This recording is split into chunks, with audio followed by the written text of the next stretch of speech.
get you for copyright infringement where they can sue you. But the FBI, I don't think, has any say in this.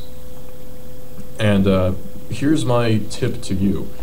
The FBI is not out to help you. They're always there to screw you over. So how do you avoid this?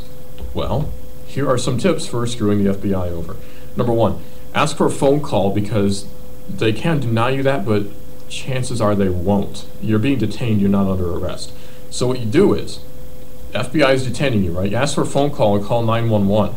Get the local PD in, and then chances are they'll take you in, where then you can get a lawyer and all that sort of thing. So actually, your best bet, if you ask me, is if the FBI comes to get you, is to actually call the police, because then the police presumably would have jurisdiction over this case. So they say, hey, you know, FBI's gotta step right off, son. And they tell the FBI right off. It's not like an Agent Cooper Twin Peaks type deal going on. You know, the local PD probably would have jurisdiction over this case.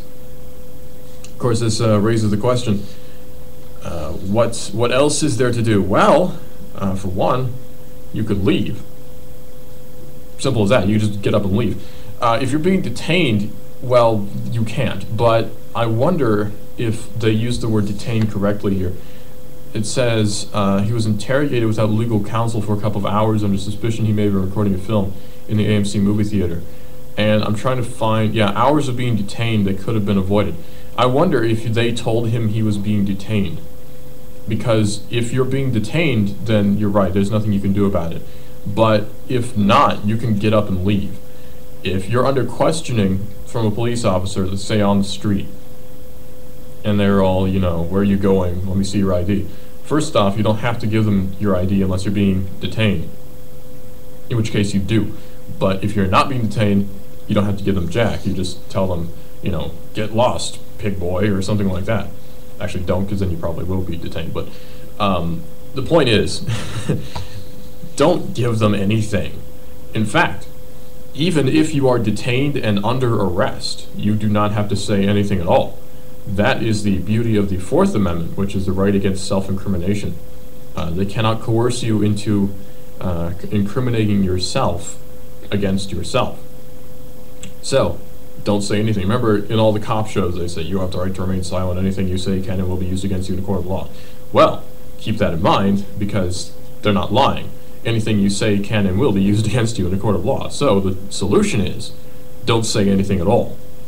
And there you go, problem solved. This will make them mad. They will threaten you. I can almost guarantee you, if it's a case like this where the FBI is interrogating you, they will threaten you. But, and this comes from experience, but they can't really do anything to you. They might waterboard you, sure, but hey, you know, I've been through worse. Waterboarding's not that bad. It's just like, you know, waterboarding honestly is just like a rough night out. You just sort of get over it after a while. It's like, yeah, still kind of got a headache from that waterboarding last night, let me tell you. Crazy waterboarding party.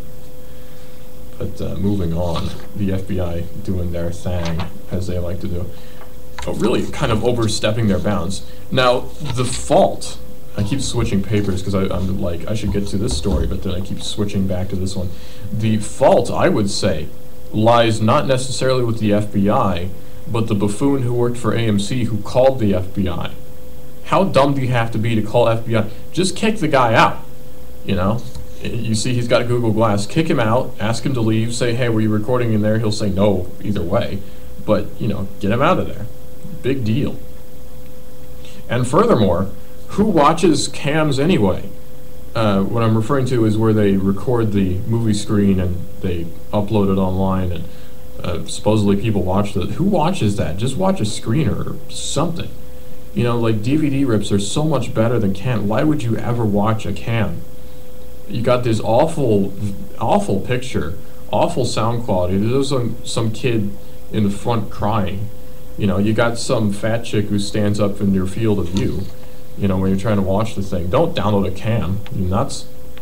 And honestly, this guy's got, you know, kind of a pair going on, recording a movie with Google Glass, like the most conspicuous way possible. But, you know, he wasn't, so. Oh, well, that goes out the window. Imagine, though, you get Google Glass, right? You got this innovative amazing new technology. You're like, you know what I'm going to do? I'm going to sit down in a theater and I'm going to record that movie. That's what I'm going to do with my Google Glass. It's like I got a Sony Action Cam for Christmas, and you know what? First thought, I'm going to record so many movies with this fisheye lens. Like, no, I didn't think that at all. I'm not stupid, that's why. But anyway, moving on from stupid things to something that's actually kind of cool.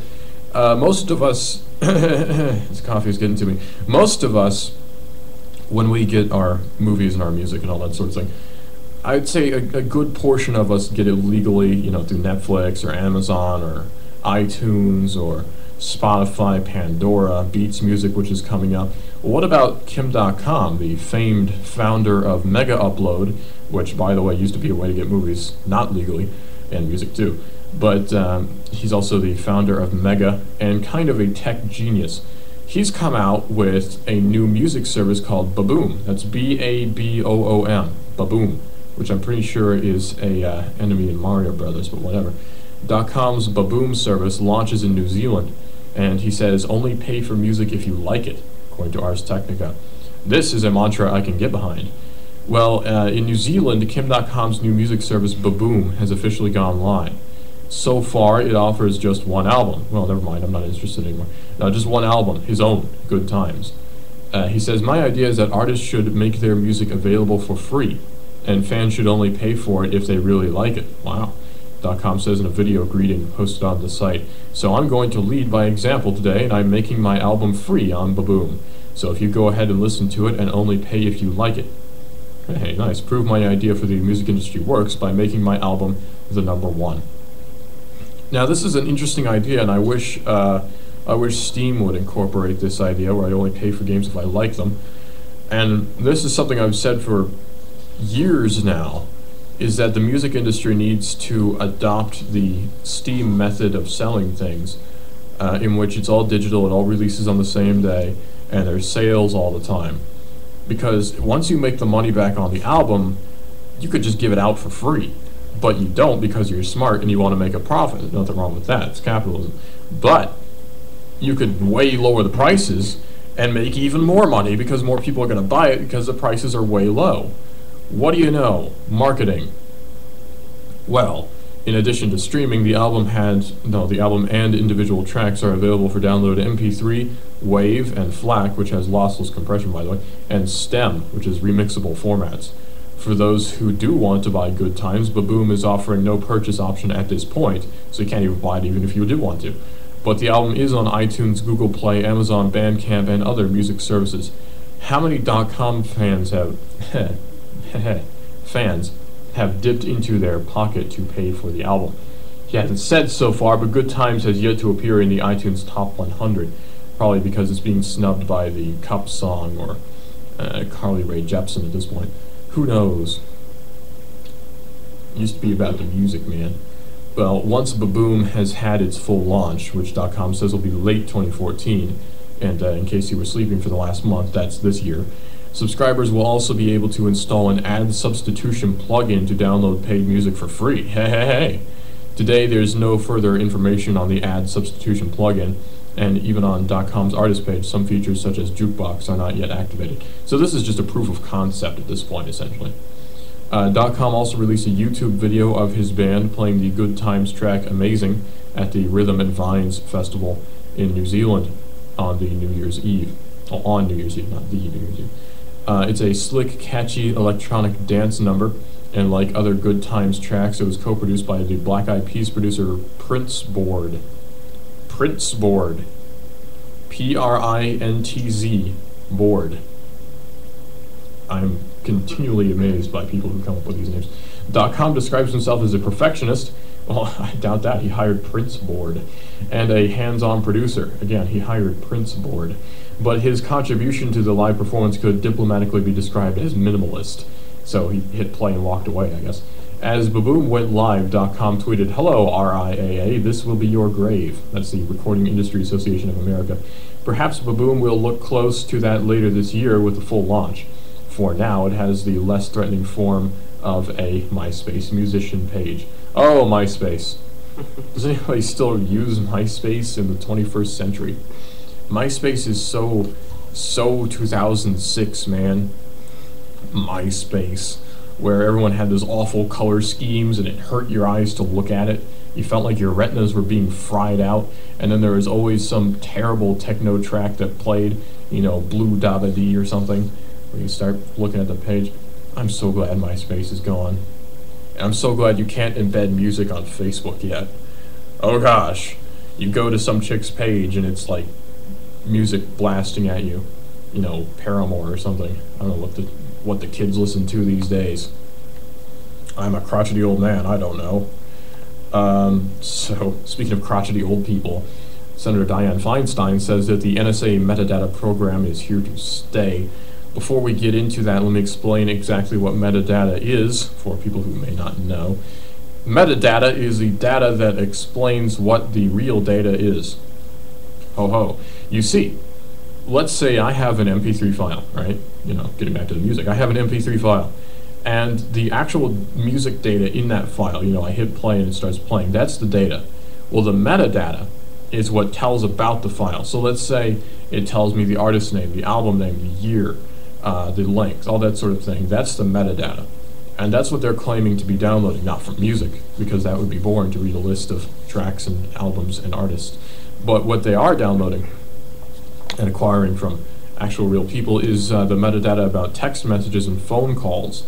What this means is they get the duration of a phone call, they get the location a phone call was made, they get who it was made to, and they get the maker of the call, and also the geographical location. I'm pretty sure that's embedded in call data and text data. Depends on your phone, I think. But that's what they're collecting. So essentially everything except the simple text. But that's not true either, because they've been collecting SMSs. That just came out not too long ago. Well, according to Slashdot, The Hill reports Senate Intelligence Committee Chairwoman Dianne Feinstein, who's a Democrat from California. I don't mind the Democrat part, but California, really? Predicted Sunday that lawmakers who favored shutting down the bulk collection of telephone metadata would not be successful in their efforts as Congress weighs potential reforms to the nation's controversial intelligence programs. I don't believe so, Feinstein said during an appearance on NBC's Meet the Press. The president has very clearly said he wants to keep the capability, so I think we would agree with him. I think you would disagree with him if he said he didn't want to keep it too, so... I know a dominant majority of everybody, virtually except 2 or 3 on the Senate Intelligence Committee would agree with that. Well, of course they would. They're on the Senate Intelligence Committee. That's like asking the CEO of Costco if he wants to keep Costco in business. Of course he's going to say yes. He's not an idiot, I don't think. A lot of the privacy people, perhaps, don't understand that we still occupy the role of the great Satan. New bombs are being devised, new terrorists are emerging, new groups, actually a new level of viciousness, Feinstein said. Because collecting phone data will stop this. We need to be prepared. I think we need to do it in a way that respects people's privacy rights. I'd love to know her solution for respecting people's privacy rights while collecting people's data. How do you respect someone's privacy while you collect their data? That's like, okay, for instance, Steve is in the studio, he's hanging out. That's like if I walked over and took his phone and said, I'm respecting your privacy. Yeah, would you be respecting your privacy while I went through his phone? I'm obviously not, because I just stole his phone and I'm looking through it. You know, I mean, come on. It's not respecting privacy, that's being an idiot. And actually, I think Steve could shoot me for that. Good thing he did. Stand my ground rule. Yeah, exactly, it's stand your ground. Fortunately, he doesn't have his CCW, so he can't. And I have a knife. Now, You do? yeah, I actually do have a knife. Restoring, it's on my keys, it's nothing major. Restoring the function of arms that have been disconnected from the brain. Now, before we get to that, here's something that's not been in the news for some reason, but I've seen it on, how should I say, particular message boards that are not occupied by the mainstream majority population. There's a story thing going around, and it's been confirmed to be true as well, that there's essentially a revolution going on in Mexico. Yeah, Mexico has kind of gotten sick of their drug cartel problem, so citizens there are kind of rising up and killing people, which is cool. I'm all for that. But they're using police weaponry to do it, which I'm also totally fine with. It's actually really amazing to look at the photos, because And the particular drug cartel they're rising up against, by the way, is called the Knights Templar cartel.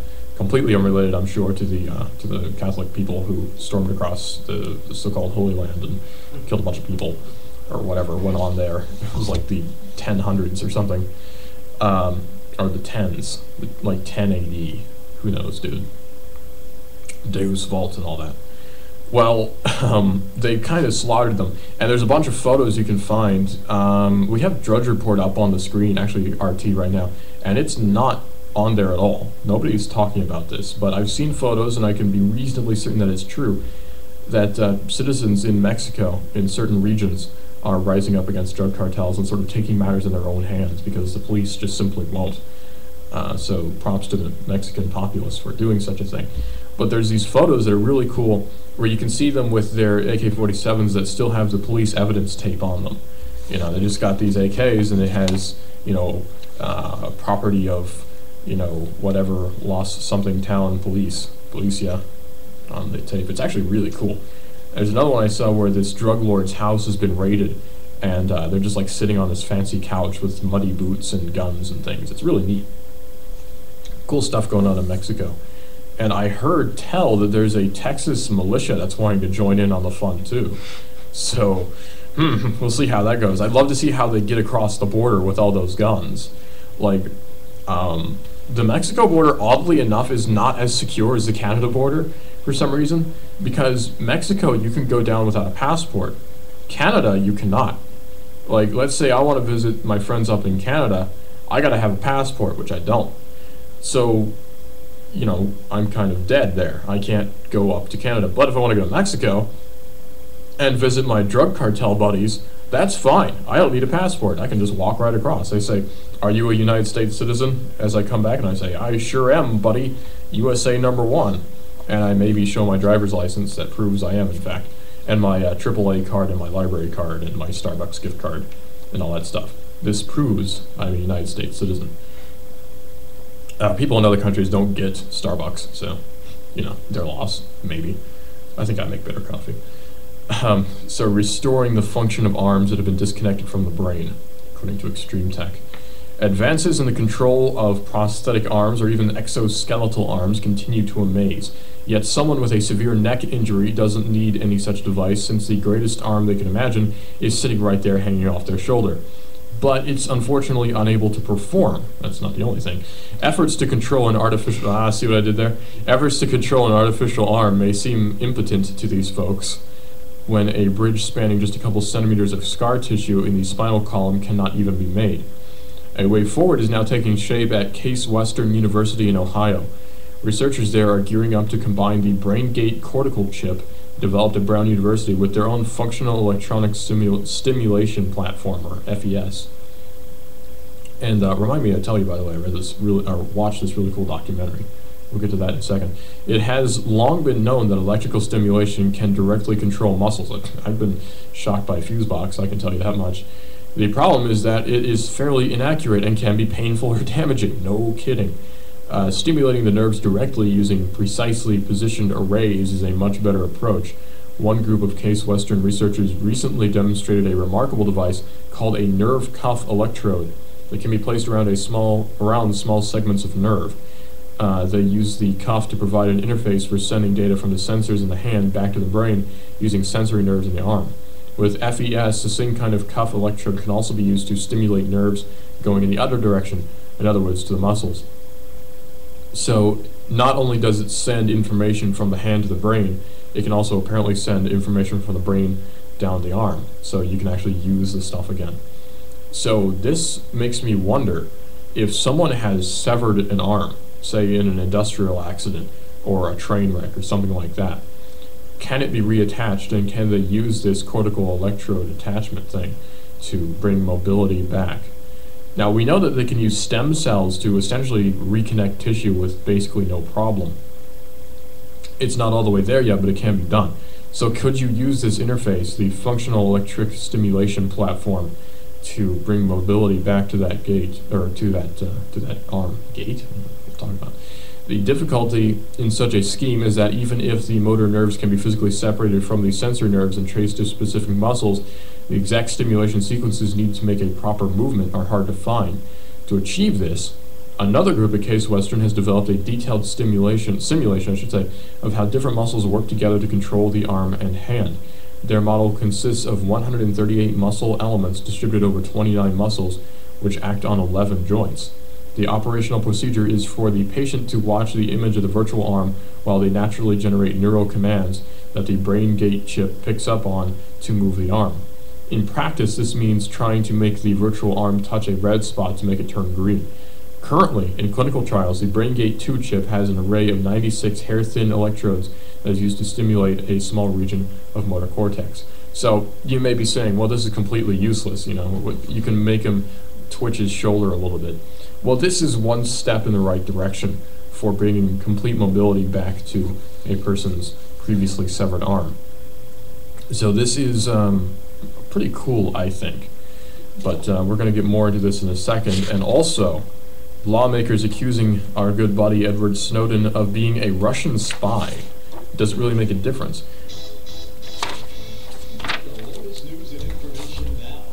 Ooh, timed that perfectly. You did. It was good. When you're a radio veteran like me, you get good at it. Right. Second year, right? Yes, second year. Which is actually like 1 full year total. There's a suicide bomber in Sochi. Oh, nice. Yeah. How come you've got your stuff on paper? Is it because all this stuff's in your way, kinda? Yeah, I can't see it on the screen. This is how I used to do it.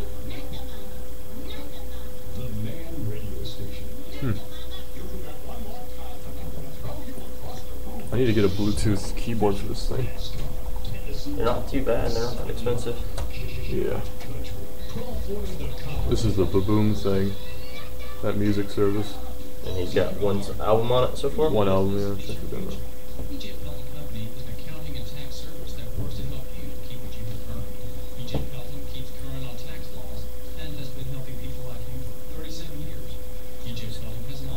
Heard good times.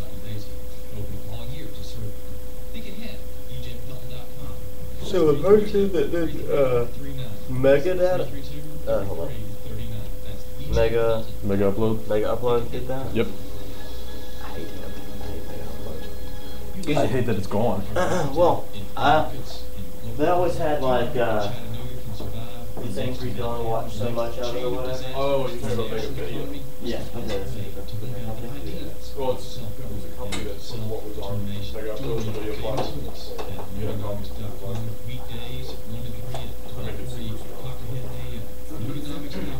I'm nuts. There's like 50 milligrams of caffeine in this stuff.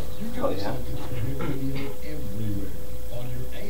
It's supposed to get colder and colder all day. Yeah, it's supposed to get down to, it's going to be like 30s as a high throughout the week. It's raging out there right now. It is. It's more like rain and snow. Nothing like the blizzard of '94. I was there, I would know. I thought it was 93. Was it? I was there too. I was born in '95. I guess it doesn't matter. Do you have a cell phone right now, Russell? Not that I can use personally, no. It's for work. Well, when you do get one, let me know. I finally got one. Will do. I'll give you my Steam name when I get home, by the way. Sweet. I've actually got this set up right now. You gonna head out? No. Okay. Check. Got my Steam right there. Oh, that's nice. So pop it up there. Yeah, PS4 is supposed to have Steam integration. What? Yeah. PS3 already does. Didn't know that. Yeah, you can log in to your Steam account on PS3. That's pretty dope. Yeah. Then I'm playing League of Legends. Mm-hmm. So my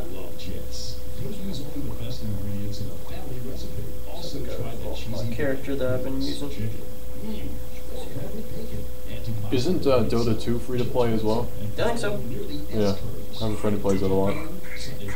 That's my that's my text message thing. Nice. I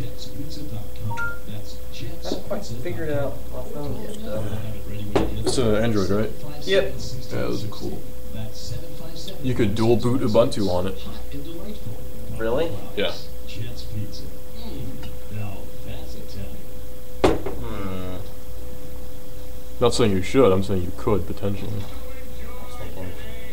that. Last time I jailbroke my my iPhone, bad idea. You wouldn't have to jailbreak it. It's like basically already jailbroken. Yeah. This thing actually has an Ubuntu disk in it. This does? This machine right here, yeah. Huh. I don't know what the heck's up with that, so I'm gonna demo it. Yeah. See what happens. Do you think maybe Sab got excited? It's an old version, it's like 6.8. Popped it in there? We're up to 12.10 right now, so he's 6 versions behind. And it doesn't take much now to run it, right? Nah, you can have a crappy machine. Puppy's better if you have, well, you can have like 64K of memory on Puppy. It's insane. What's up? We're back. Just talking about Ubuntu and all that sort of thing. There's a machine in front of me. A computational device, you might say. It's a computer. You might be fooled into thinking it's a computer. Well, you'd be right. It's a, actually don't know what it is. I think it's an E-machine. Running Windows XP, unfortunately. And I'm having it rebooting right now into a disk of Ubuntu. Not because I want to install it, because I want to demo it. And I want to see if this little engine that can handle it. Right now, Windows XP is still trying to shut down, so I'll get back to you on that. But in the meantime, you could say on the show right now, I'm testing Ubuntu for the masses. So we'll let you know how that goes. Oh, and it's going to the welcome screen, so it didn't work. Oh well, I'll have to mess with that during a break or something. That's okay. We're okay. Now, restoring the function of arms that have been disconnected from the brain, according to Extreme Tech. That's what we've been talking about for the last maybe 5 minutes or so. And it's kind of interesting because it's a step in the right direction. Like I said, it's a step in the right direction because it means that people who have had arms severed, or maybe they've had nerve damage in some way, they can finally, hopefully, have some hope of getting function restored. And it's called, for those of you who maybe have this problem, it's called BrainGate 2. The BrainGate 2 chip has an array of 96 hair-thin electrodes. It's used to stimulate a small region of motor cortex. So basically, it acts as a virtual brain. That's the best way to put it, I think. It acts as sort of a virtual brain for you. And it stimulates muscles via a virtual motor cortex. So interesting stuff. I hope it takes off. Now, this combined with the stem cell research that we're already doing, it could lead to a new era of cyborgs. For real. Actual real cyborgs. Now, the trick here is not to just find any sequence that gets the arm from point A to point B, but to find sequences similar to those that real arms actually use in particular tasks. This is important because each muscle has not only a limited contraction range, but also a limited range where it can actually deliver significant force and generate feedback signals without those forces. When muscles contract, they obviously change shape, but less obvious perhaps is that their shape at any given moment affects how the other muscles leverage the joints that they work. Just as important is the effect of the opposing muscles that control counter movements. So really, muscle movement is very complex. It's like a system of mechanical devices working in harmony to ensure that you can move correctly. It's really amazing. But few movements that we make, even low force movements, consist of pure contractions of the active muscle and pure inhibition of the opposing muscle. Otherwise, we'd just be rigid all the time because you'd have complete stimulation of the arm entirely. Instead of swinging, we'd just sort of flex our arms and make them really stiff. So you have to learn how to stimulate one without the other to make a swinging motion, an upswing or a downswing, which are two completely different motions. We don't even think about it because we've done this since birth, or before then even. It's just something we are born to know how to do. But people who've had their arms severed and who have some sort of nerve damage, who use this chip, have to essentially relearn all of this because it's completely new motions. But this is a testament to the adaptability of the human race, in the sense that we can even have our arms disconnected and reconnected digitally and still manage to function. So it really is a testament to our will to live, so to speak. Now, if artificial methods of control are going to be used for flesh and blood systems, particularly ones that have been idle for some time, overstimulation or misstimulation when lifting anything, even slightly heavy, is something to be guarded against. Otherwise, you end up throwing something, or pulling a muscle even. Many sports injuries, such as those in older people performing unfamiliar moves, or me doing anything, happen not because they reach too far or too hard, but because their nervous system is not sufficiently practiced to be able to protect the muscle. I used to play ultimate frisbee back in my youth, and I messed up my legs a few times doing that. So I can tell you, even a young person like me can have problems. I have a theory that I may be actually physically 70 years old because I went to a conference a few years ago, and I managed to somehow throw out my hip by running. Granted, I was running with a backpack on, but still, who does that? Who's under the age of 50? Now, while no model for limb movement can be perfect, for the majority of everyday tasks, close may be good enough. The eventual plan is that the patient and the control algorithm will learn together in tandem so that the training screen will not be needed at all. At that point, we may say that Case Western will have a pretty slick interface to offer. Now, it may be awful, but I'm picturing a game called Octodad right now, where you play this octopus and you move his legs around with the mouse and stuff, and that's what I'm picturing right now. Look up Octodad on YouTube and you'll see what I'm talking about, and you will laugh, because it works with this story perfectly. Now, let's move on to something a little bit more dramatic than, well, maybe dramatic in an international sense, than restoring motor movement to, what other kind of movement is there?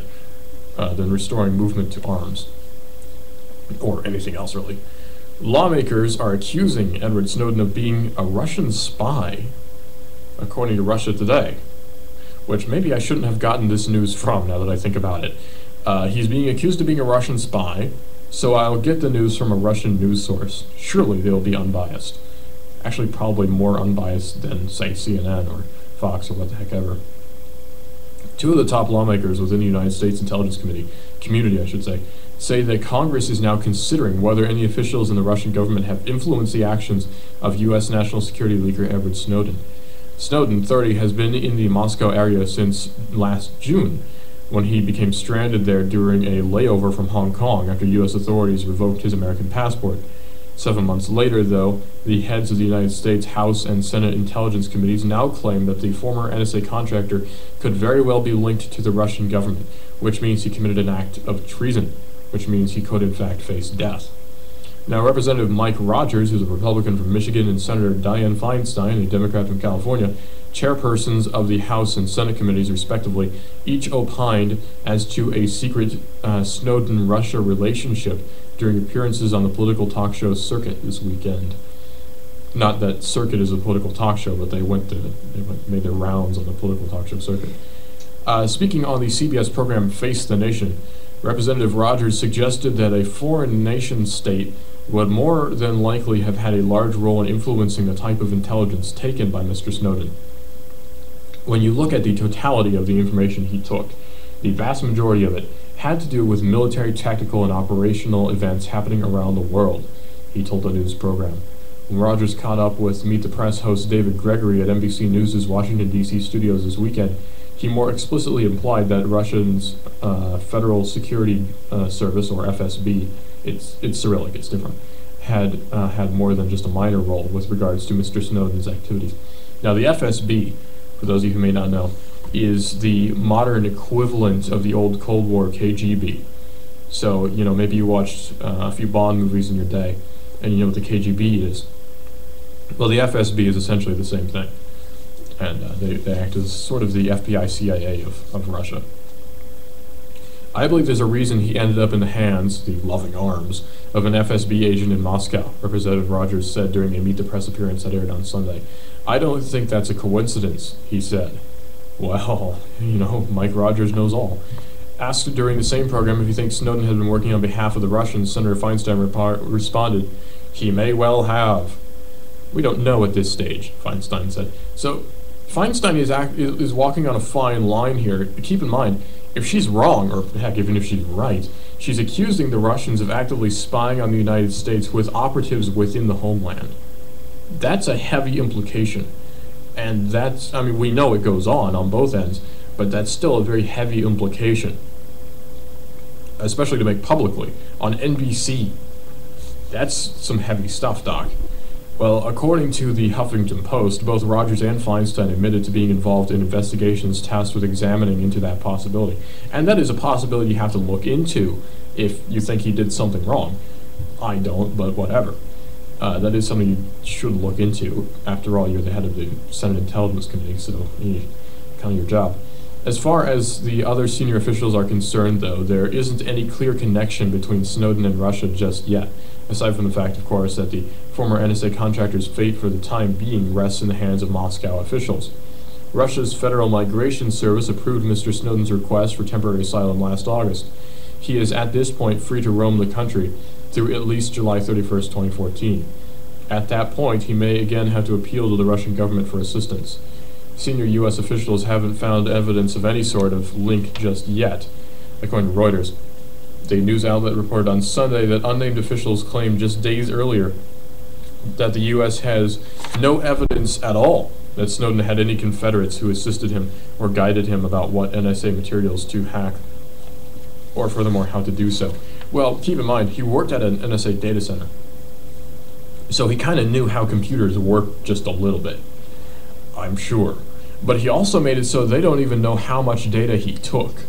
That's pretty nuts. Now, he did it through flash drives, so it could have been a whole terrible lot. Probably 64 gigabytes or so. But if this is 64 gigabytes of text file and images, that's a lot of info.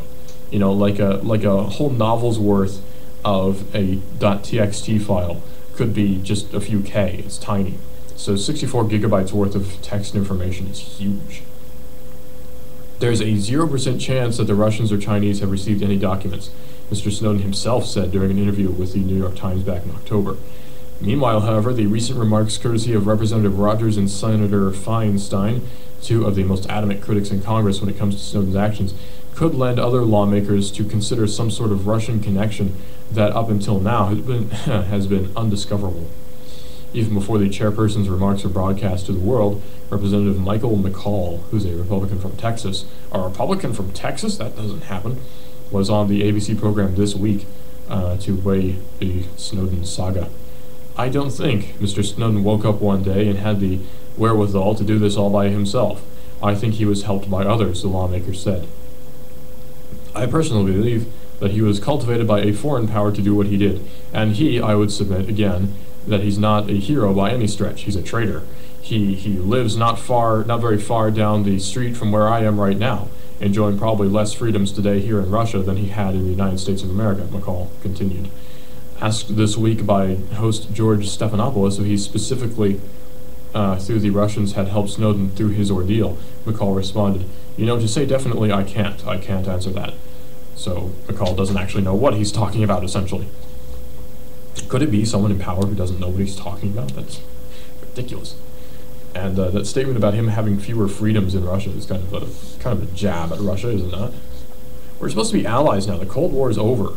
You know, we worked together in World War II to expel the Nazis from Stalingrad and all that sort of thing. Why should we be at odds with each other now, all these years later? And all these sorts of things. Like, the Cold War is long over. 1989 was like 25 years ago. So there's no reason to continue with this constant slandering of each other. It's just ridiculous. But that's the way the cookie crumbles, man. Foreign stuff is just weird. Oh yeah, I was going to talk about that documentary. I forgot about that. Well, it was very interesting. It's in regards to the people who had their arms reconnected.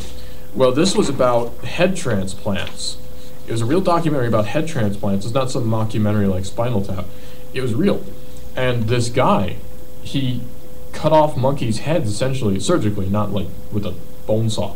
But he cut off their heads and reconnected them. And they lived. Well, sort of. See, we don't know how to reconnect spinal cords, especially at that high a level. We're talking about head severing.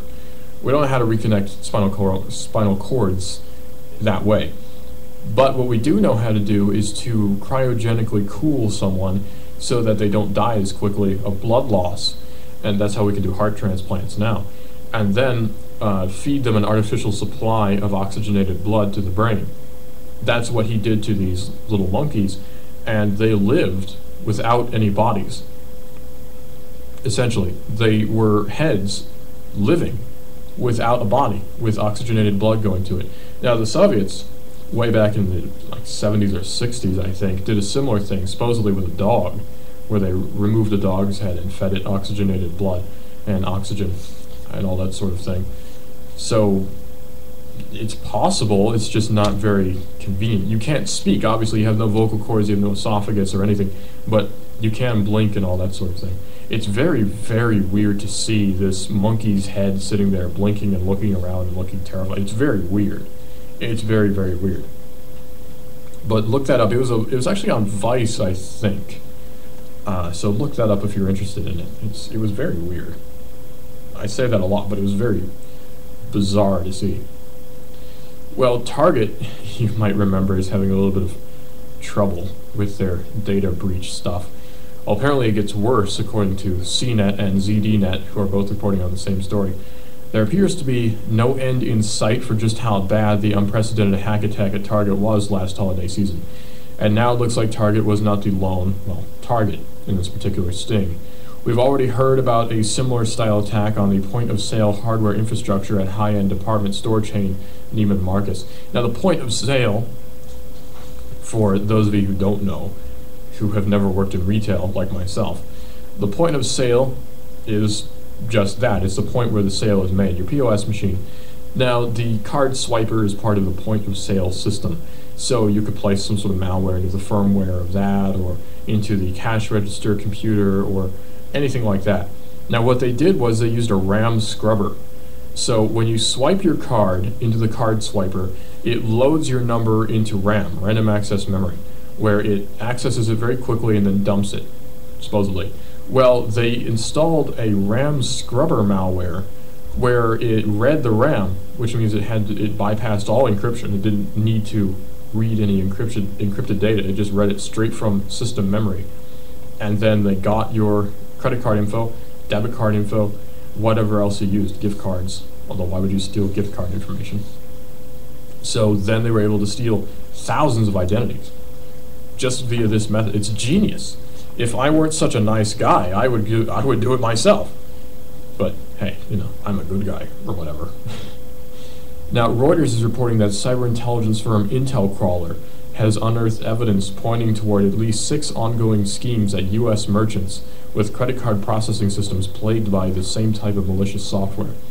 And this could potentially be done at other retailers too.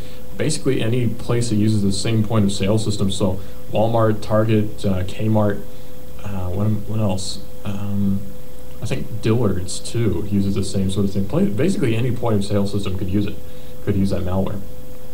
Intel Crawler followed up with a related memo published to its site on Friday, detailing evidence pointing to who could turn out to be the author of the black POS malware that successfully lifted personal data from the magnetic strips on the backs of credit cards belonging to more than 70 million Target shoppers between Thanksgiving and mid-December. Now, my question is this 70 million individuals or 70 million with repeats? Because that very well could be as well. Like, it's not 70 million separate people, it's 70 million hits, and some of them are the same people. So that would lower the number to, like, say, 50 million or so. According to Intel Crawler's sources, the malware has been tested out and infected point-of-sale hardware across Australia and Canada, as well as the United States. So it could very well be 70 million in that case. The same dates the detailed information and reverse engineering report were shared with Visa and several major U.S. banks, after which USLEA released internal notification for financial industry about that.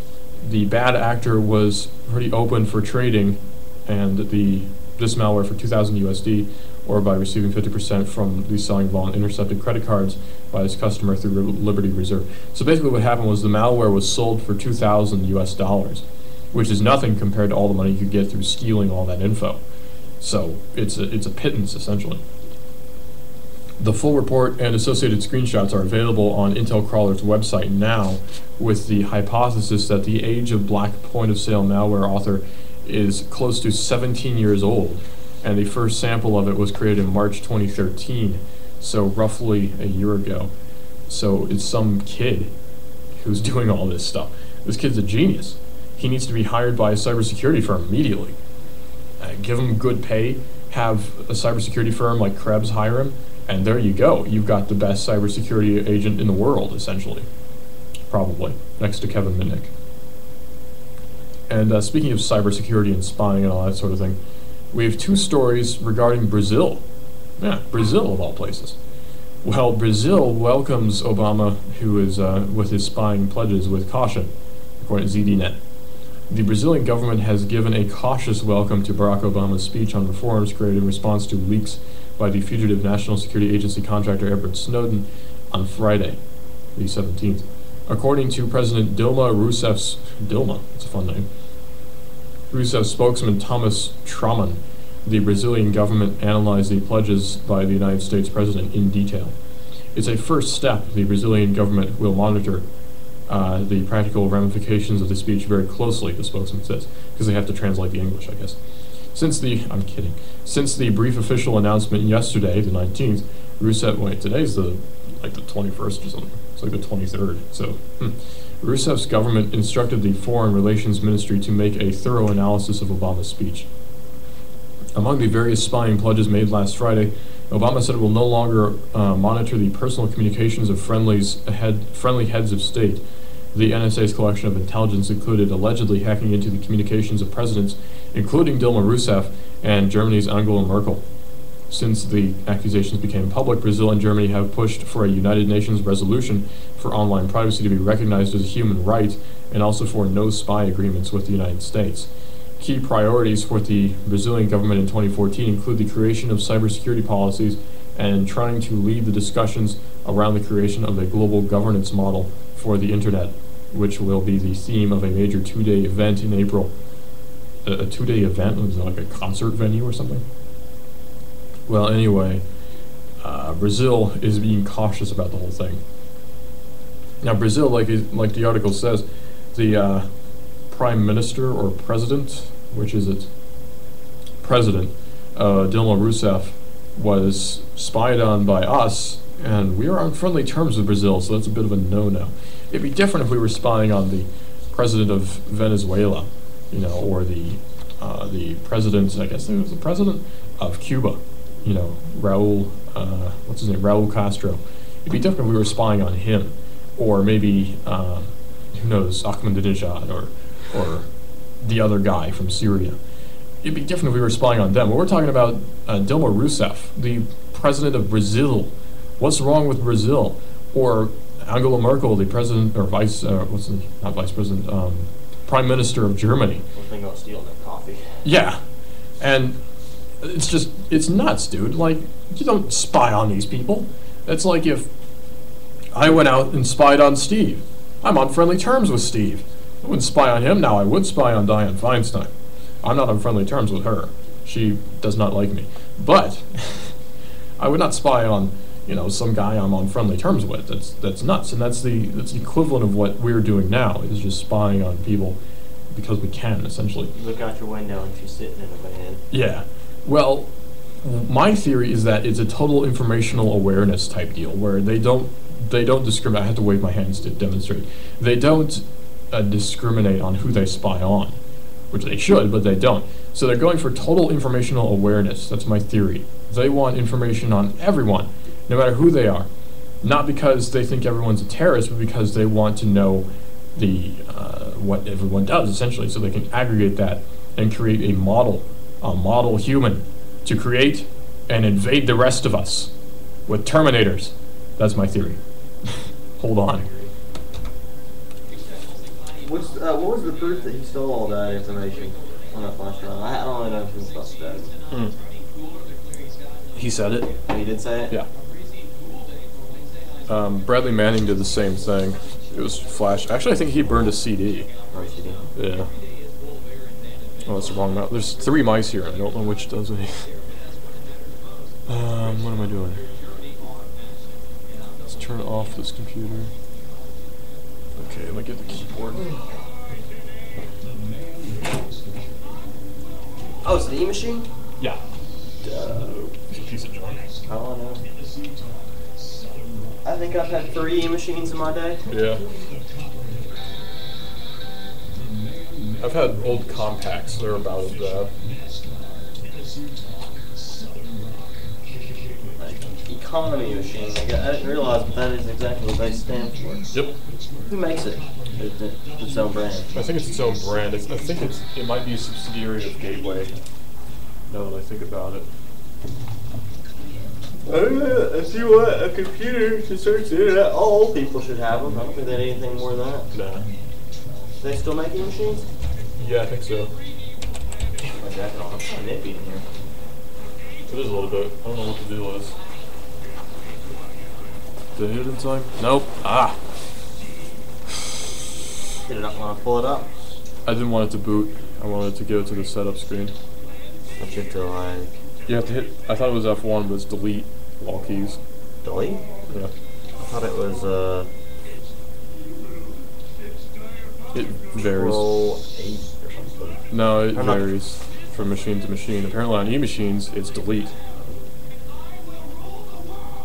I'm still drinking, no. We're back. What's up? So I learned something today. On E-machines, to get to the hardware setup screen, the BIOS, I should say, that's the word I was looking for, the BIOS screen, you hit not F1, not F5, not escape, but delete. You hit the delete key while it's starting up. So that's good to know. Those of you who have E-machines and you're trying to put something other than Windows XP on it, what you do is you shut it down, okay, you start it up, and then you hit delete when it's on that BIOS screen, which is like the black screen that has all this stuff on it that tells you like the hardware version or whatever. So that's what you do, dear friends. You hit delete and all your problems will be solved. Or not, in this case. See, my problem is, let me explain what I'm doing here. There's like 50 computers in here. I mean, you don't even know. Let's see, let's count them. 1, 2, 3, 4. Not quite 50. Okay, 5. And actually 6, because we both have cell phones. And so there's a lot of computers in here, and I'm actually going to bring in like 3 more to set up a phone system and hopefully maybe make a router, build a router. So yeah, we'll see. Cool. Yeah, it's going to be pretty nuts. We're very high tech over here for such a small operation. We're pretty crazy. Like, you won't see this sort of hardware at a big, FM. They don't know what they're doing over there, man. Yeah, no, they're morons over there. We know what we're doing because we have like 50 computers. We can control everything remotely even if we have to. Yeah. Exactly, dude. It's nuts.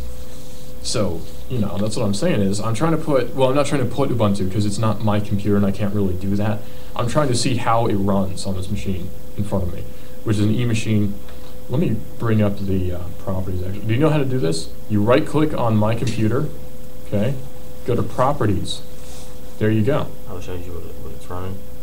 Yeah, it tells you what's on it. So this machine is running Windows XP Home Edition from 2002. I know people who were born in 2002. Registered to some guy I've never heard of.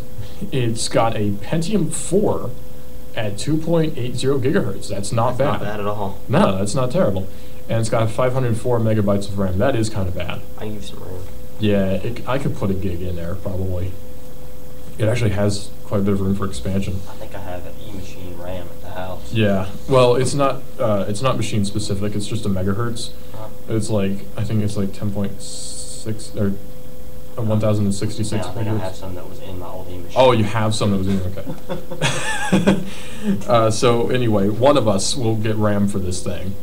And you're probably sitting there in your car wondering what the heck I'm talking about. Well, it's a computer that I'm working on in the station here, and it's just driving me nuts, is what I'm saying. And it's an E-machine, and I'm trying to see if Ubuntu will run on it, and it will, I'm sure. I just need to figure out how to boot from a CD on an E-machine. But, we'll figure it out eventually, don't worry. I'll keep you updated on Twitter with my ongoing quest to make sure this computer works. So those of you who are interested will find out. Anyway, Sao Paulo, Brazil. I'm pretty sure Sao Paulo is the capital of Brazil, if I'm not mistaken. The first Bitcoin ATM, however, in South America is now in Sao Paulo, Brazil, according to ZDNet. Well, it's not actually running. It will be up and running at Brazil's largest technology and innovation event next week.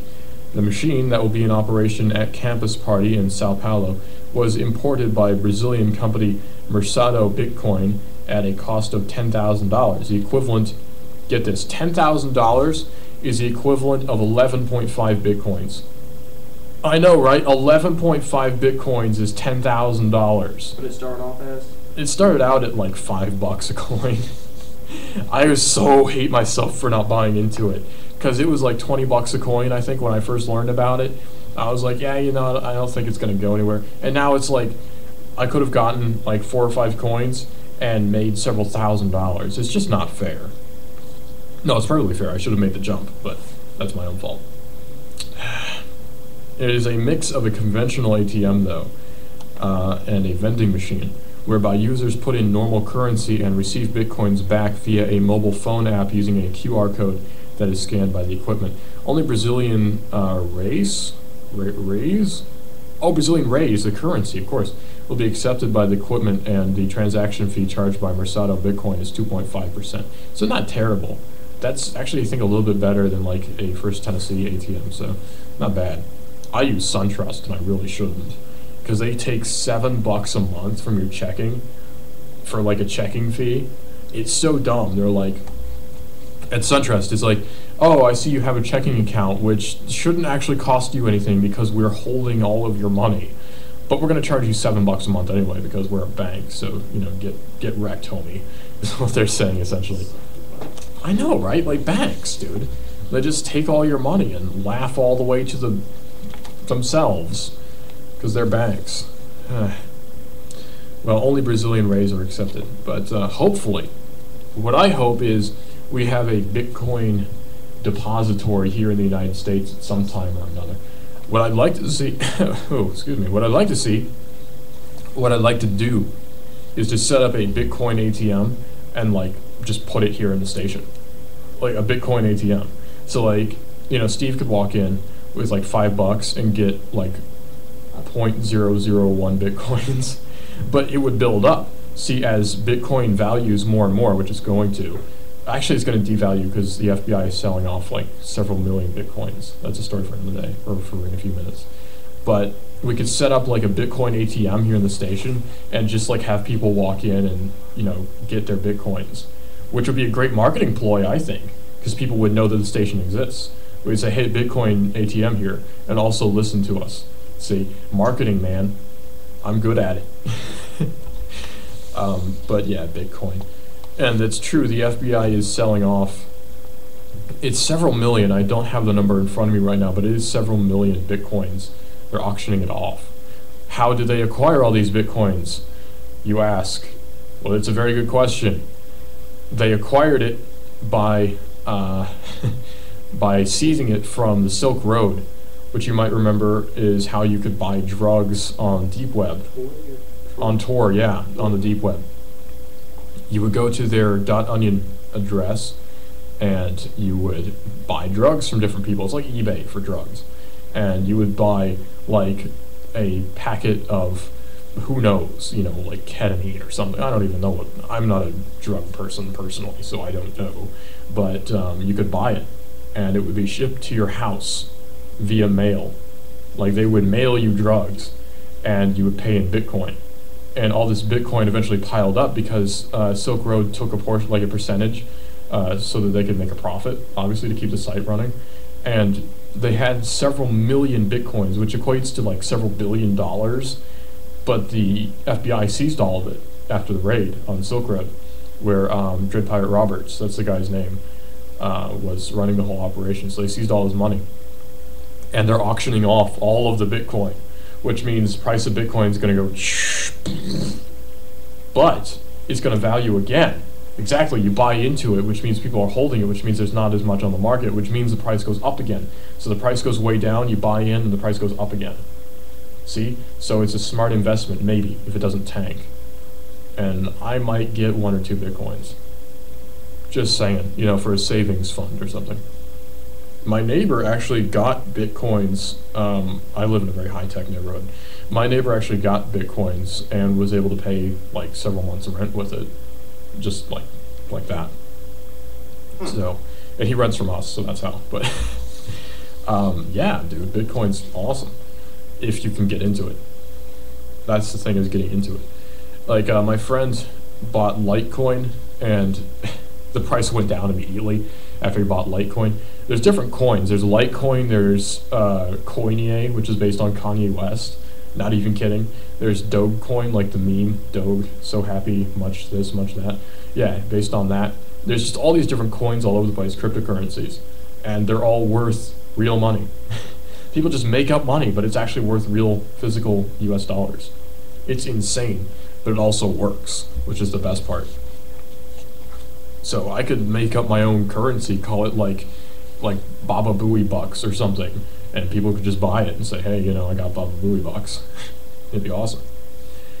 Thousands of people are expected to attend the week-long Tech Fest, by the way, but the company behind the initiative says it does not have an approximate figure of how many people might use the machine. Hopefully it's enough. We hope that the machine will pay itself by the end of this year, but we still have no references around the number of transactions that it will generate.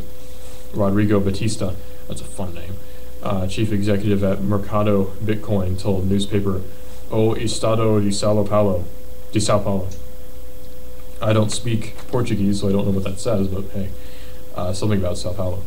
According to Mercado Bitcoin, the next location of the equipment is still unknown, but talks are ongoing around moving it to one of Sao Paulo's financial centers.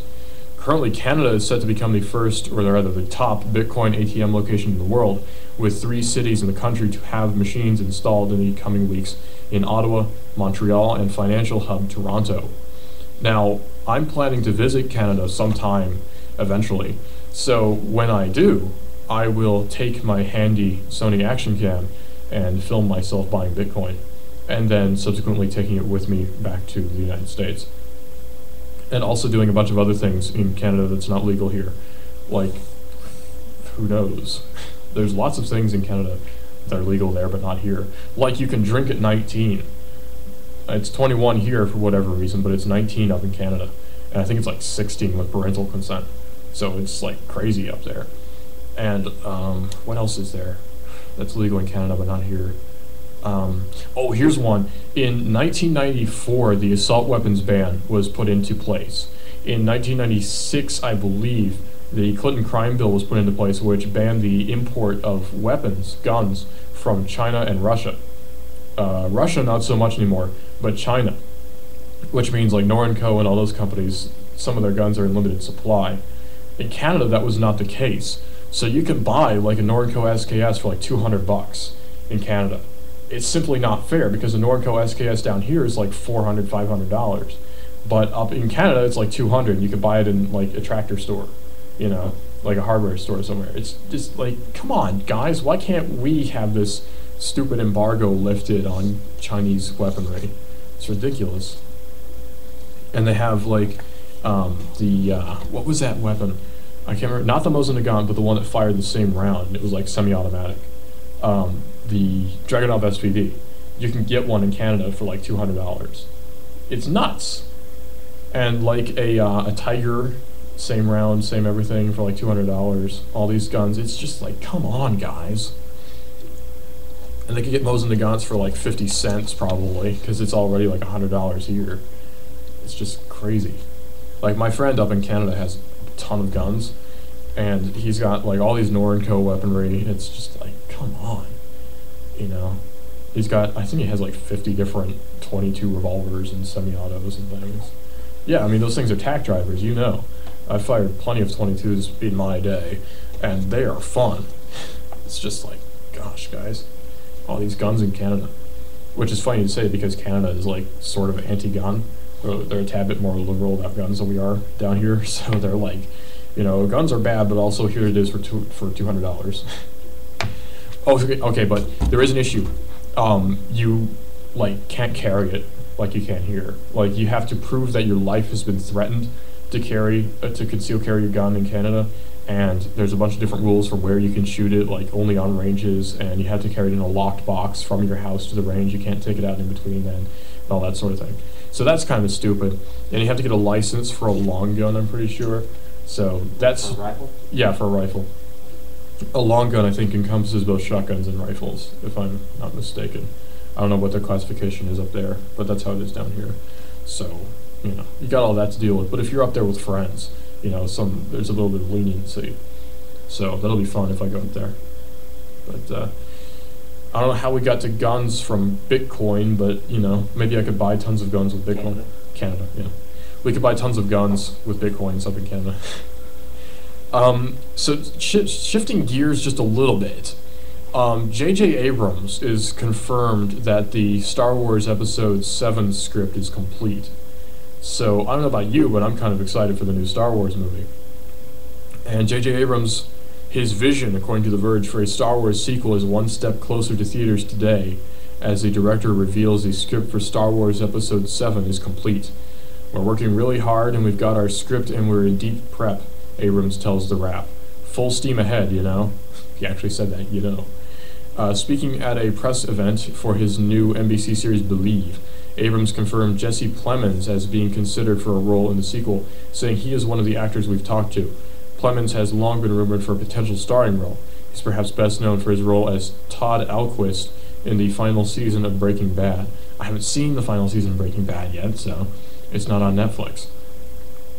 At the same event, what's that? All 8 seasons of Dexter is now on Netflix. Oh yeah, Dexter's on Netflix now. I haven't seen one episode of Dexter, so I'm going to have to get into that when I finally finish Breaking Bad. That's going to be awesome.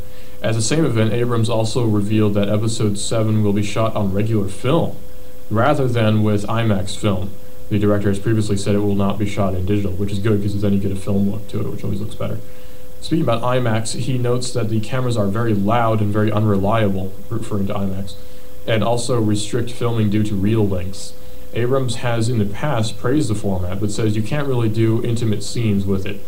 Episode 7 is due for release December 2015, and is set after the events of Return of the Jedi, the last movie of the original trilogy, which means instead of going backward, finally going forward with Star Wars. I'm excited. I don't know about all you guys, but I'm excited to finally see what the heck is going on with the future of Star Wars. It's going to be awesome. Can't wait. But, you know, that's how it be. And we'll have to wait on that to come out. It's supposed to come out 2015, so we'll at least see trailers like the end of this year. So that'll be good. But let's get to 3D printing with prosthesis. 3D printed prosthesis give hope to amputees in war-torn Sudan, according to Gizmag. While 3D printing technology has emerged to serve a wide variety of purposes, few appear more worthwhile than that of US-based company Not Impossible Labs. Through its Daniel project, the company has not only provided 3D prosthesis, but 3D printed prosthetic arms for amputees in war-torn Sudan, but empowered the local community to continue the initiative in its absence. So, the origins of the product date back to 2012 when Daniel Omar, who was then aged 14, was attending to his family's cows when a bomb was dropped on nearby rebel forces. Seeking cover behind a tree, Daniel was able to save his life, but not his hands, losing both to the blast, which ultimately left him with 2 stumps for upper arms. After hearing Daniel's story, Not Impossible co-founder and CEO Mick Ebeling says he was compelled to act. Feeling invigorated following the success of his iWriter project, which enables artists with paralysis to draw with their eyes, Ebeling crowdsourced a team of innovative experts from various fields to tackle his next venture, comprising the creator of the RoboHand, Richard Van Az, an Australian MIT neuroscientist, and the owner of a Californian 3D printing company. So he's an Australian who went to college in Massachusetts and owns a company in California. Weird. The team set to work in designing an arm that was effective and relatively cheap compared to traditional prosthesis. The end result was a 3D printed prosthetic hand that enabled Daniel to feed himself for the first time in 2 years. He ate 3 brownies. Well, I mean, if I could feed myself for the first time in several years, I would eat 3 brownies. That's just what I would do. But 3D printing really is showing promise for being a real solution to people who've lost limbs, because now you can just 3D print prosthesis. I watched a mini sort of a documentary type thing on a chick who lost, like, I think she didn't have any arms at all. It was like from like her wrist, a little bit like 6 inches below her wrist up to there was just nothing. And they 3D printed some prosthetics for her with just like rubber bands and plastic essentially, but she could grip things and everything. It's cheap, but it's fragile, but the solution is that if it breaks, you just 3D print a new part for like 25 cents. Yeah. So it's a great solution to that. Now, in keeping with Non-Impossible's slogan, which is help one, help many, Ebling and his team set up a workshop in a local hospital and trained local clinicians, people who work in the clinic, to build and print the prosthetic arms themselves. Teaching a man to fish appears to have been an effective approach, as the company says that within 1.5 weeks of departing Sudan, the local workshop had already created 4 prosthetic arms. Not Impossible says that the technology behind the 3D printed arms is and will remain open source, in the hope that it will inspire similar projects and bring assistance to what it estimates are 50,000 amputees in South Sudan, as well as others around the world. So this means that in war-torn South Sudan and other places, they've figured out how to 3D print some prosthetic arms for people, which is good because then you can custom fit them too. You take the measurements and you just print it out according to the length of all that stuff. Like you take one hand and mirror it and then use that as a template for printing another hand on the opposite side. So it's a pretty cool method, really.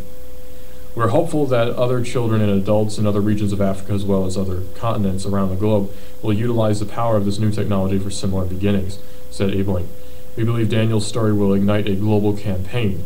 The sharing of prosthesis specifications, which Not Impossible will provide free and open source, will enable any person in need anywhere on the planet to use technology for its best purpose, restoring humanity. So good for them, a good feel-good story there from them. 3D printing prosthetics. Now there's other things here to get to, like for instance, Cymagine or Chimagine introduces a true makerless, or markerless I should say, augmented reality system. Major book publishers are suing Hotfile for copyright infringement. That's book publishers. China is building their own phone OS and aims to be more secure than Android or iPhone, according to Ars Technica. And a high-tech game changer, newly discovered 3D graphene may lead to electronics revolution, according to RT, which it's about dang time, really, for an electronics revolution. Let's talk about that story right now, while we have time. Berkeley lab researchers have found a 3D analog of the cutting-edge 2D material graphene. It could revolutionize the high-tech industry, bringing things like much faster, far more compact hard drives, and paving the way for new electronic technologies. The researchers at the U.S. Department of Energy's Lawrence Berkeley National Laboratory have announced the discovery of a compound that can exist as a form of quantum matter, known as the three-dimensional topological Dirac semimetal, or 3D-TDS. The research team, supported by the DOE Office of Science and National Science Foundation of China, used sodium bismuthate to produce this novel state, the very existence of which had been proposed by theorists fairly recently. The discovery comes less than a decade after graphene, the thinnest and strongest known stable material with amazing conductility of electricity and heat, was isolated by UK-based Russian-born scientists Andrei Geim and Konstantin Novoselov. Although dubbed a wonder material, graphene has not yet seen an applicable use on an industrial scale. The reason for that lies in its groundbreaking properties and structure, being a two-dimensional, one-atom thick layer of graphite. And it's hard to make something only an atom thin, by the way. It's a very special process that it has to go through. But we're talking about hundreds of gigahertz of clock speed, which means, which means that we could still run all the OSs we run in a virtual machine with basically no latency because it's hundreds of gigahertz. We could make like 50 of those computers right there, just virtually. All the hardware, all the GPU, all the RAM, everything, just virtually make it. It'd be crazy. I'm excited. But hold on, we'll talk about this more in just a second. Did pretty darn dope, that's for sure. Yeah, no kidding. Alright, boot device priority. The first boot device is the CD-ROM, okay. Yes.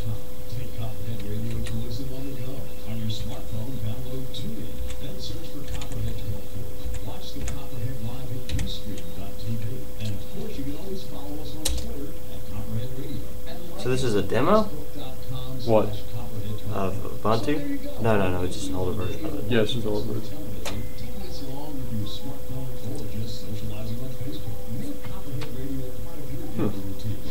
Still going to XP for some reason. Let's see. What's the deal here? Do you think maybe he's got a copy of XP into it? I don't see what difference that would make. Yeah. And it's registered.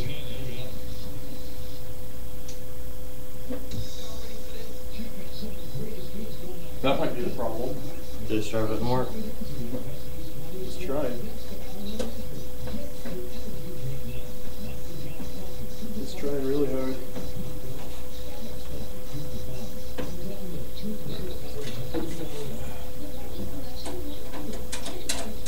The reason I'm doing this is this computer is doing nothing right now, so I figure I may as well play around with it. You could. Do all kinds of stuff with it. Yeah. It's actually surprisingly a decent machine, judging by those specs. If it just had a little more RAM. Yeah. Just a tad more RAM, it might be useful. Okay.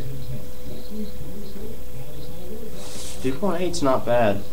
No, it's almost 3.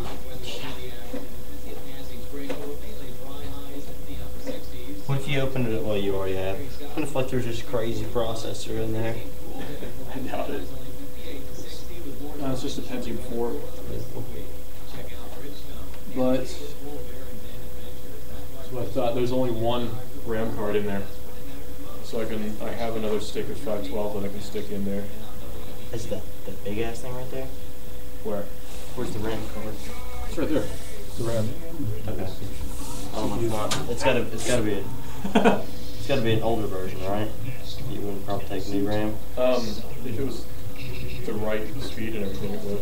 Actually, let's see what I've got. I've got some at home, it's no problem.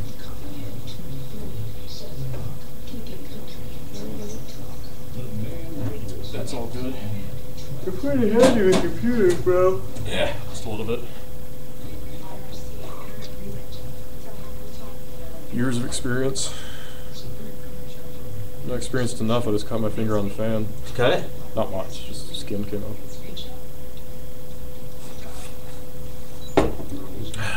This is the last quarter, so we can work on it more after this. What's up? The sound you're hearing right now, actually, I ripped from Ocarina of Time, the Zelda game. No kidding. You can download samples that Koji Kondo used to orchestrate, I guess you'd say, to compose, there we go, the music for Ocarina of Time. It's actually free, like royalty-free sound, so you can download. He downloaded like a sound, like a CD of royalty-free stuff, like we have here at the station, and used it for samples. So you can get, like, a lot of the iconic sounds from Zelda are actually just free to download. You heard the chick with the yeah violin? Yeah. Yeah, you can download all that stuff.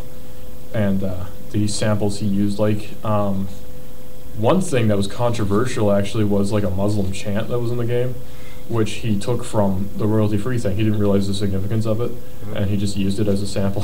So that was in a version of the game, the very first one that came out, and it was subsequently removed in later editions. Oh. Yeah, exactly. It's like a Muslim call to prayer or some such thing. Which, by the way, there's like a mosque in Germany, I think, and they play it like every day. This call to prayer over the loudspeakers, and it drives people nuts who aren't Muslim. It drives them nuts. It's like, you know, I gotta listen to this every day. Yeah, and whoa. Yeah, hold on there. I don't want to be beheaded. Let's watch what you say. But this 3D graphene stuff, let's get back to that before we end up getting kicked off the air, is, no, I don't care, nobody cares, is wonder material, graphene. It has not seen an applicable use on industrial scale, not yet anyway. The reason for that lies in its groundbreaking properties and structure being a two-dimensional, one-atom-thick layer of graphite.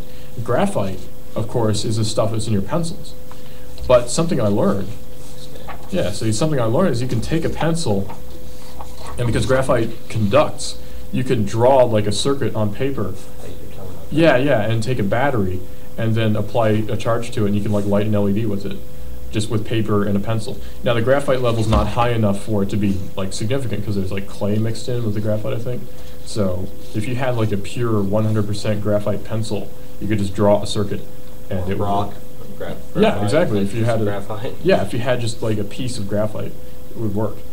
And actually, you could probably use it as a processor. Supposedly, the way they found out how to make graphene was they had a piece like the rock or whatever, and they had they had tape and they put it on top of it. Yeah, that's actually how they do it. Is cellophane. Cellophane. Cellophane tape. Yeah, that's like film was also cellophane, except they found out cellophane like degrades over time, so it didn't work out too well. So now they use something else. I don't know what it is. It's some other film plastic thing.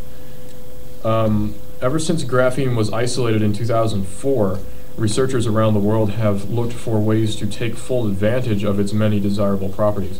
But the very thing that makes graphene special, the fact that it consists of a single layer of atoms, sometimes makes it difficult to work with, and also a challenge to manufacture, because how do you make an atom-thick layer of graphite consistently? Well, it's difficult to work with and a challenge to manufacture, explains Yulin Chen, a physicist with Berkeley Lab's Advanced Light Source, which I think is also a band, Advanced Light Source. However, the potential of the new material has fascinated scientists and governments alike, with thousands of research papers on graphene written since 2004, and numerous research groups created in the UK, the US, Europe, Japan, China, and Russia. The EU, the European Union, promised to support the research of graphene with €1 billion, which is $1.3 billion, if it can yield practical results in the fields of electronics, energy, health, and construction. So graphene to us today is what silicon was to researchers in the 50s, essentially. And keep in mind, it took a long time from the 50s to now to get to where we are, like 50 years, 60 years. So it could be 60 years until we see graphene being used well. But we're young. It'll be like 70-something, like 78 for me in 60 years. Pop up out of nowhere. Yeah, exactly. We'll have holographic displays and all that sort of thing. I'll be 78 in 60 years, but hey, you know what? I'll still be functioning enough to use my new graphene computer. So it'll all be good. But also consider, we know how to make computers now, the way we make them. So the progression of technology may come that much faster because of that. We're applying our previous knowledge. That's why it was so hard to make a silicon semiconductor, was because they had never done anything like that before. So making a graphene semiconductor could be much, much easier. All they have to do is figure out the binary, the ones and the zeros, and then they got it figured. So then they need to write code for it, operating systems for it, and all that sort of thing, but it's possible. And then they need to bring the price way down. Then they need to bring the manufacturing price down to like $20 a chip. Well, we can. Where the regular everyday Joe who doesn't make millions of dollars can have one. I don't make millions of dollars yet, but I'm on my way. I have a radio empire that I'm building. I mean, like basically for real. Steve, you are in on this new.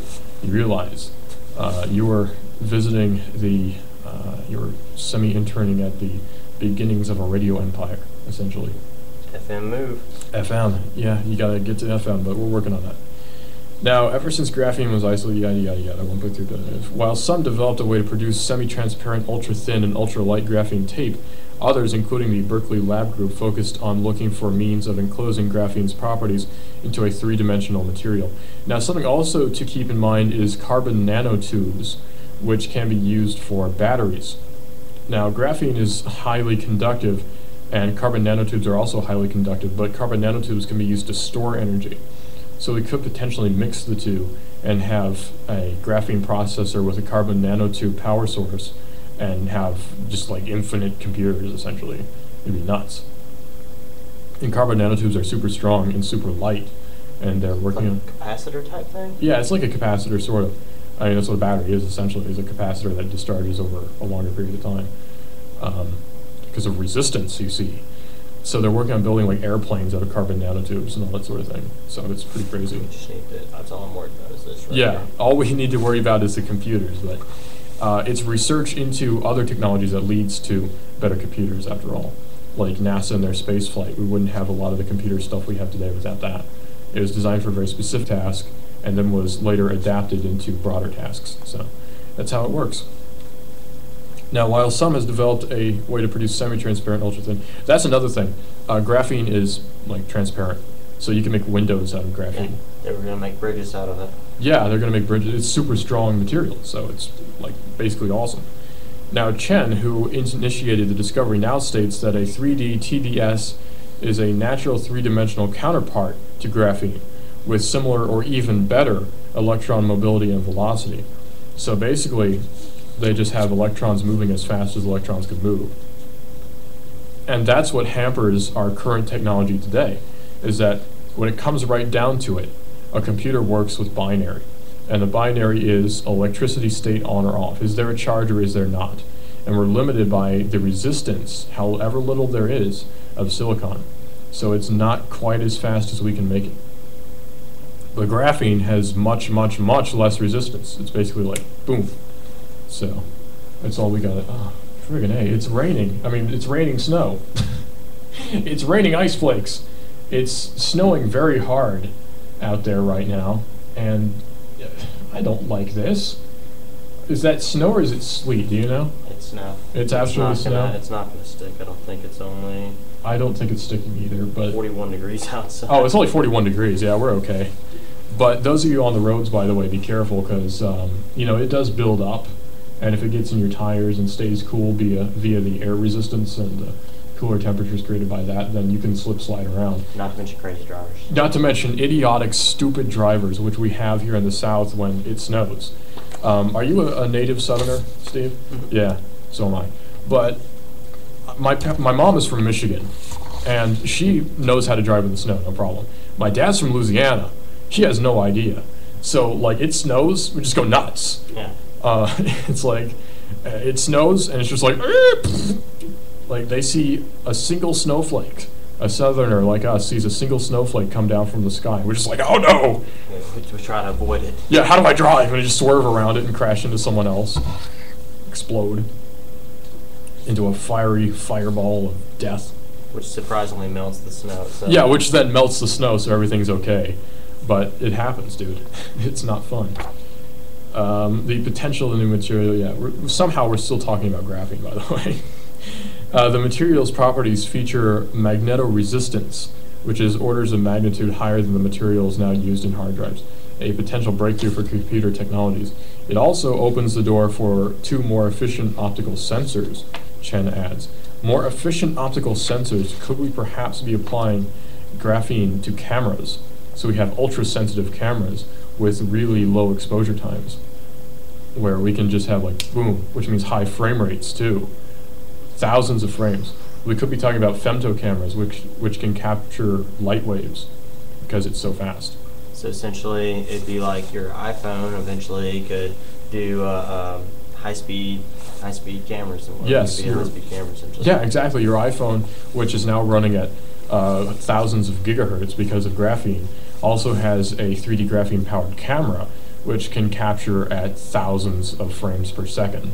And still be in what's past HD now? 4K. 4K. 4K is the new HD, which is why I keep telling my mom to not buy a 720p TV, because that's going to be like 360p TVs today.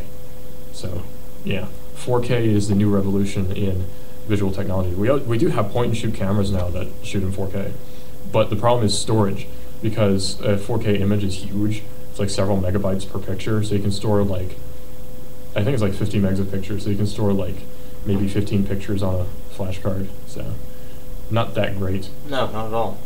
Yeah, it's like, oh, you want to take a picture? You have 15. It's great for family vacations. Take 15 photos, but they look really good. I hope so. Well, you'd have to have a good lens too. Yeah, you hopefully have a good lens. I hate it when, I don't know much about cameras, right? But I hate it when people talk about their megapixels and they have an awful lens. They've got 21 megapixel point and shoot Nikon cameras for Yeah. $100. $100. It's not going to compete to my 18 megapixel SLR camera. I'm sorry. It's not. It's really not. And there's no need to apologize because they're the ones who should apologize because they're being idiots about their cameras. Stupid people. People are very stupid. So Nikon's a good company and they can make good cameras, but of course. the $100 point and shoot's not going to be anywhere near a SLR camera. Yeah. Or DSLR camera. I mean, they're all good brands. You got Nikon. You got Sony makes pretty good cameras. Mine's a 70. I like it a lot. Yeah. And there's what else is there? Canon. That's the one I was thinking of. All these are good companies, but before you buy a camera, do some research into specs. And this same thing goes for computers. Like you're gonna buy a netbook that's got like 1.5 gigahertz dual core, don't even bother. You know, don't even. Unless you're only wanting to watch YouTube and Netflix. You're 60 years old, stay with an e-machine. Yeah, or buy yourself an e-machine if you just want to read email. In which case, just get a smartphone, really. Because you're going to save money that way, I can guarantee you. Yeah. But let's get very quickly to augmented reality. Camagin or Cymagin, I don't know how you say their company name, introduces true markerless augmented reality system. Now let's talk about how augmented reality works real quickly. Currently, until now, you used a marker system where you had a marker on a 3D plane that tells the software that's connected to your camera that there should be an object here, and then it renders it. So it's not really like sensing your surroundings, it just reads that marker and says, oh, there's an object here. And it generates that in your field of view on your camera. Okay. Simple stuff, right? Well, what about markerless augmented reality, where you don't have that marker there? How does it do that? Well, it scans your surroundings. See, like, if I point my camera at a corner of a room, then it senses those lines converging into the corner of the room, and it says, okay, this is where the room is, and this is how it's oriented. Feel the depth. Yeah, and then it uses that as a point of reference for rendering a 3D object within that room that isn't actually there. And it's very, very weird. Now, here's Camagin. They're introducing makerless, or markerless, I should say, augmented reality system. From Gizmag. When you want to augment a digital image creation onto the real world, you'll likely need to point your smart device's camera at the kind of markers found in Sony's TV-size guide tool or on the front cover of magazines like Esquire. IKEA took this idea a step further by making its 2014 catalog The Marker, but a new system from Israel's Camagin Media uses a tablet or smartphone camera and sensors to position the virtual object in a room without the need for physical markers. So you don't need that system that tells it where something is. Our technology uses a combination of internal sensors in the device and image processing that continuously scans the environment the camera sees, resulting in a near reality visualization of the product using live video and also saved scenes. The company's Jacques Basile explains to Gizmag. Can't produce cancer. Right, it also gives you cancer. Before the markerless magic on the smartphone or tablet screen happens, though, a retailer will need to integrate Camagin's augmented reality system into its online or printed catalog. If suitable 3D models already exist, these can be uploaded to Camagin's cloud servers, but renders will be created as a professional service if needed. Each retailer's product catalog and related information is accessed by the customer via a free companion app, which currently runs on the iOS platform only, though Android support is coming. The user needs to download and install the app only once, not separately for each supported retailer, which is nice. The augmented catalog content, which is not restricted to furniture, of course, can be accessed and visualized by clicking a button near the product image on a retailer's website. The customer frames up the desired location using the device's camera, and the app scans the area. The virtual product rendering then bounces into position and can be twisted and turned for precision placement thanks to patent-pending 360-degree super reality technology. Well, it's super, so it must be good. While the built-in tracking engine maintains scale and positions as the user moves around. So it's sensing your environment, and through that, it's telling the software where you are looking in the present time, and then from that, it tells the object where to be. So it's actually very similar to, like, say, Adobe After Effects, where you say, like, this is your point of reference, and it renders, like, a title there, like text floating. Like, you see it a lot, like, if you watch the series Fringe, like, the camera comes in and it looks like there's text floating there in the actor's world. Well, it's the same thing. They use a point of reference, and from there it sort of appears to stay in the same position based on, say, like a bridge in the background that stays in the same position. So it's actually a very cool technology, but now we're using it in real time with these tablets. And hopefully, I guess you have to have a pretty powerful tablet to render all that. I was thinking too. So I guess like an iPad 2 would handle it okay, and like an Asus ePad or anything like that. Also, I couldn't really tell from the text, but was it saying that they're going to charge you for this? I don't think they charge you for the app, actually. It doesn't say. No, it doesn't say. It's probably a free app, though, because it's a marketing thing. So I can't imagine they would charge you for it. A customer will even be able to save photos of a room at home or office at work as scenes in the app, scan a barcode or QR code attached to a product tag in a showroom, and then virtually preview that product in a chosen location. So you can take a picture of the room you want your furniture in, go to the store, scan a QR code, and then position the furniture in the room you just took a photo of. So you can see how it would look in there. So really the only application seems to be interior design right now, but you know, hey, you do what works. That's still pretty cool. It's still very cool. I would do it just to see how it looks. You know, like I wouldn't even want to buy furniture. I just go to the IKEA store and scan everything. We are currently in trials and beta testing with a few customers, retailers, in the UK and Israel, reveals Basil. We are going to start service rollouts with some of these customers next month. We have also just announced a partnership with NCR, the New California Republic, of course, and we are negotiating with a few US-based retailers. I'm kidding about NCR, that's a Fallout New Vegas thing. But major book publishers are suing Hotfile for copyright infringement, according to Torrent Freak. Now, last month, Hotfile and the MPAA ended their legal dispute with an $80 million settlement. That's a lot of friggin' money, is $80 million. Well, while the agreement left room for the file hosting service to continue its operations by implementing a filtering mechanism, the company decided to throw in the towel and shut down. So Hotfile is no more. However, that doesn't mean the trouble is over for the defunct file-sharing site. Encouraged by Hollywood's multi-million-dollar victory, several of the world's largest book publishers have now filed a lawsuit of their own against the site and its owner. Pearson Education, Kennedge Learning, John Wiley & Sons, Elsevier, and McGraw-Hill lodged a complaint with the U.S. District Court for the Southern District of California, accusing Hotfile of vicarious copyright infringement. Now, keep in mind, this is a lawsuit, not a criminal case. Yeah. So this goes back to the story we talked about first, right here with the AMC theaters allegedly calling the FBI to interrogate a Google Glass wearer. So, allegedly he committed no crime, but he could have been sued for it. And that's where it comes in. It's like a wrongful death suit. The court sees that you've committed no crime, but the family can sue you later for having done something they see as wrong. Well, slandering their good name and that sort of thing. Supposedly good name. Hotfile built a business off of infringement, they say. The book publisher's rights were massively infringed by the site and its operators. They should not be allowed to simply pocket their profits and walk away from the harm they caused, a representative of the book publisher tells Torrent Freak. The publishers have submitted 50 books as evidence, including Office 2007 for Dummies and C++ How to Program, for which they demand compensation. This means that Hotfile is facing up to $7.5 million in damages if they are found guilty. And that's a big if. The complaint itself offers little new and repeats several arguments that were previously made in the MPAA versus Hotfile case. Among other things, the publishers note that Hotfile knew that their service was widely used for copyright infringement.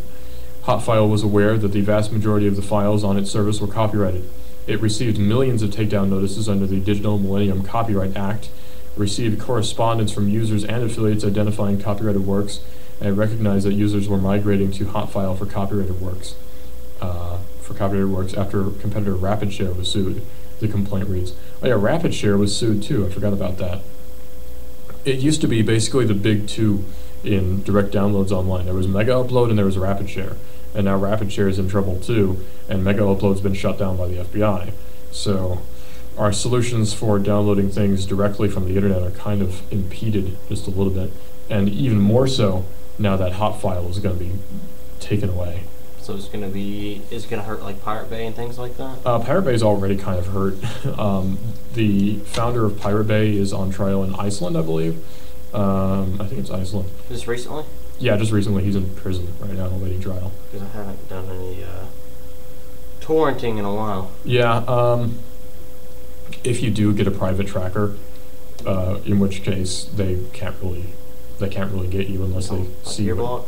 Sorry, what? Peer block? No, not like peer block. Like a private tracker is in you have to log in to get the torrent file. Like you log into a website and then they have a private list of things. It's like an exclusive club for torrenting, essentially. Like I may or may not be in one, if you know what I'm saying, and it may or may not be the coolest thing ever, because it's like all these movies in HD with like the best downloads and all this sort of thing.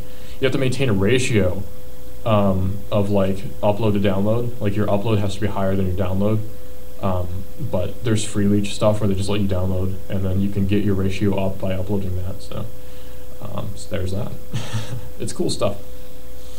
When I get my account level high enough that I can invite people, I will consider you on the list. But there you go. Hot file in trouble. And next week, what am I talking about? Tomorrow, we're going to talk about China's phone OS, the petrochemical alchemy, which is cool stuff too, and loads of other stuff. There's a lot of stuff to talk about tomorrow. But robot tourism is also coming to Korea, which we're going to talk about. Pretty cool stuff. So hang on for all that. This has been Generation Z. Don't forget to email me, generationz1240@gmail.com, and we'll see you tomorrow. Be careful on the roads there. It's kind of dicey, and people don't know how to drive, so be careful. We'll see you tomorrow. Actually, I may actually be able to come tomorrow too. I don't know. Depends if I've got work at 2 or not. Oh, yeah.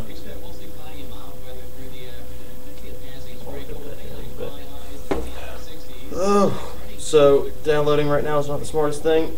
I mean, you can torrent just fine. Because I have been using Pirate Bay. Yeah.